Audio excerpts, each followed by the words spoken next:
Hello everyone, welcome back to our channel English నేర్చుకుందాం. ఈ వీడియోలో మనం బస్సు ప్రయాణానికి సంబంధించిన కొన్ని సెంటెన్సెస్ను ఇంగ్లీష్లో సులభంగా నేర్చుకుందాం. మనలో చాలామంది బస్సులో ప్రయాణం చేయడం అంటే ఇష్టపడతారు కదా.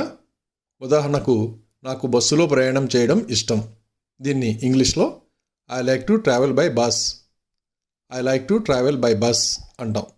మనం బస్సులో ప్రయాణించాలంటే బస్సు ఎక్కడానికి బస్ స్టేషన్కి వెళ్ళాలి కదా. ఇక్కడ నుండి బస్ స్టేషన్ ఎంత దూరంలో ఉంది అని ఇంగ్లీష్లో ఇలా అడగాలి.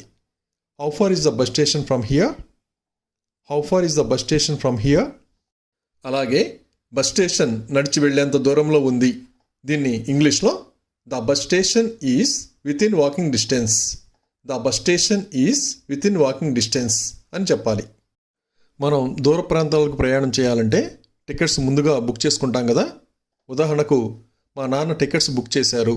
దీన్ని ఇంగ్లీష్లో my father booked the tickets, my father booked the tickets అంటాం. మనం రాత్రి 7 గంటలకు బస్ స్టేషన్లో ఉండాలి. దీన్ని ఇంగ్లీష్లో we should be at the bus station by 7 PM, we should be at the bus station by 7 PM అంటాం. బస్సు చాలా రద్దీగా ఉంది. దీన్ని ఇంగ్లీష్లో the bus is very crowded, the bus is very crowded అంటాం. అలాగే బస్సులన్నీ నిండిపోయాయి. దీన్ని ఇంగ్లీష్లో all the buses are full, all the buses are full అంటాం. అప్పుడప్పుడు బస్సులు ఆలస్యంగా వస్తాయి కదా. బస్సు ఆలస్యం అయింది అని ఇంగ్లీష్లో ఇలా చెప్పాలి. The bus got delayed, the bus got delayed. నేను బస్సు కోసం ఎదురు చూస్తున్నాను. దీన్ని ఇంగ్లీష్లో I am waiting for the bus, I am waiting for the bus అంటాం. ఈ బస్సు విజయవాడకు వెళుతుందా. దీన్ని ఇంగ్లీష్లో does this bus go to Vijayawada, does this bus go to Vijayawada అంటాం. మనం ఒక్కోసారి పొరపాటున మనం ఎక్కవలసిన బస్సు కాకుండా వేరే బస్సు ఎక్కుతూ ఉంటాం కదా. అలాంటప్పుడు నేను పొరపాటున తప్పు బస్సు ఎక్కాను అని ఇంగ్లీష్లో ఇలా చెప్పాలి. I got on the wrong bus by mistake, I got on the wrong bus by mistake. నేను ఇక్కడ దిగాలి. దీన్ని ఇంగ్లీష్లో I have to get off here, I have to get off here అంటాం. నేను విజయవాడ వెళ్ళాలి. దీన్ని ఇంగ్లీష్లో I have to go to Vijayawada, I have to go to Vijayawada అంటాం. ఈ బస్సు నేరుగా విజయవాడ వెళ్తుందా. దీన్ని ఇంగ్లీష్లో will this bus directly go to Vijayawada, will this bus directly go to Vijayawada అని అడగాలి. బస్సులో ఏదైనా సీటు అందుబాటులో ఉందా. దీన్ని ఇంగ్లీష్లో is there any seat available on the bus, is there any seat available on the bus అంటాం. నేను 2 సీట్లు రిజర్వ్ చేయాలనుకుంటున్నాను. దీన్ని ఇంగ్లీష్లో I want to reserve 2 seats, I want to reserve 2 seats అంటాం. మీరు టికెట్ కొన్నారా అని ఇంగ్లీష్లో ఇలా అడగాలి. Have you bought the ticket, have you bought the ticket. నేను టికెట్ బస్సులో కొనవచ్చా. దీన్ని ఇంగ్లీష్లో can I by A ticket on the bus, can I by A ticket on the bus అని అడగాలి. విజయవాడకు ఛార్జీ ఎంత అని ఇంగ్లీష్లో ఇలా అడగాలి.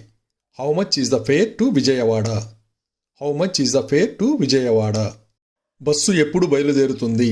దీన్ని ఇంగ్లీష్లో when will the bus leave, when will the bus leave అని అడగాలి. మనం చూస్తూనే ఉంటాం కదా, పండుగలప్పుడు బస్ స్టేషన్లు, రైల్వే స్టేషన్లు ప్రయాణికులతో విపరీతమైన రద్దీగా ఉంటుంది కదా. ఉదాహరణకు, బస్ స్టేషన్ ప్రయాణికులతో కిక్కిరిసిపోయింది. దీన్ని ఇంగ్లీష్లో the bus station was crowded with passengers, the bus station was crowded with passengers అంటాం. బస్సు ఎక్కుదాం పద. దీన్ని ఇంగ్లీష్లో let's get on the bus, let's get on the bus అంటాం. మీరు నా సీట్లో కూర్చున్నారు. దీన్ని ఇంగ్లీష్లో you are sitting in my seat, you are sitting in my seat అంటాం. ఎవరైనా మన సీటులో కూర్చుని ఉంటే వాళ్ళని నా సీటు నుండి లేవగలరా అని ఇంగ్లీష్లో ఇలా అడగాలి. Can you please get up from my seat, can you please get up from my seat. రాత్రి 8 గంటలకు బస్సు బయలుదేరింది. దీన్ని ఇంగ్లీష్లో the bus started at 8 PM, the bus started at 8 PM అంటాం. మనం బస్సులో ప్రయాణిస్తున్నప్పుడు బయట నుండి చలిగాలి వేస్తూ ఉంటే మనం కిటికీ పక్కన కూర్చున్న ప్రయాణికుడిని దయచేసి కిటికీ మూయగలరా అని అడుగుతాం కదా. దాన్ని ఇంగ్లీష్లో could you please close the window, could you please close the window అని అడగాలి. బస్సు ఆగింది. దీన్ని ఇంగ్లీష్లో the bus stopped. The bus stopped అంటాం. మనం బస్సు దిగుదాం. దీన్ని ఇంగ్లీష్లో let's get off the bus. Let's get off the bus అంటాం. ఇక్కడ బస్సు ఎంతసేపు ఆగుతుంది? దీన్ని ఇంగ్లీష్లో how long does the bus stop here. How long does the bus stop here అంటాం. ఒక్కోసారి బస్సులో మన వస్తువులు పోగొట్టుకుంటూ ఉంటాం కదా. ఉదాహరణకు బస్సులో నా పర్సు దొంగిలించబడింది. దీన్ని ఇంగ్లీష్లో my wallet was stolen on the bus. My wallet was stolen on the bus అంటాం. ఒక్కోసారి మనం ట్రాఫిక్ వలన కానీ లేదా ఏదైనా పని ఉండటం వలన కానీ బస్సుని అందుకోలేకపోతాం కదా. అప్పుడు నేను బస్సును అందుకోలేకపోయాను అని ఇంగ్లీష్లో ఇలా చెప్పాలి. I missed the bus. I missed the bus. మనం బస్సుని అందుకోలేకపోయినప్పుడు తర్వాత బస్సు ఎప్పుడు వస్తుంది అని ఇంగ్లీష్లో ఇలా అడగాలి.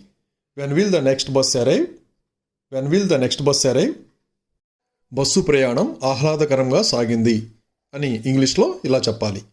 It was a pleasant bus journey. It was a pleasant bus journey. Thank you for watching this video. మీ అభిప్రాయాలను కామెంట్స్ ద్వారా తెలియజేయండి. మరిన్ని వీడియోల కోసం ఈ వీడియోని లైక్ చేయండి, షేర్ చేయండి మరియు సబ్స్క్రైబ్ చేయండి. Thank you.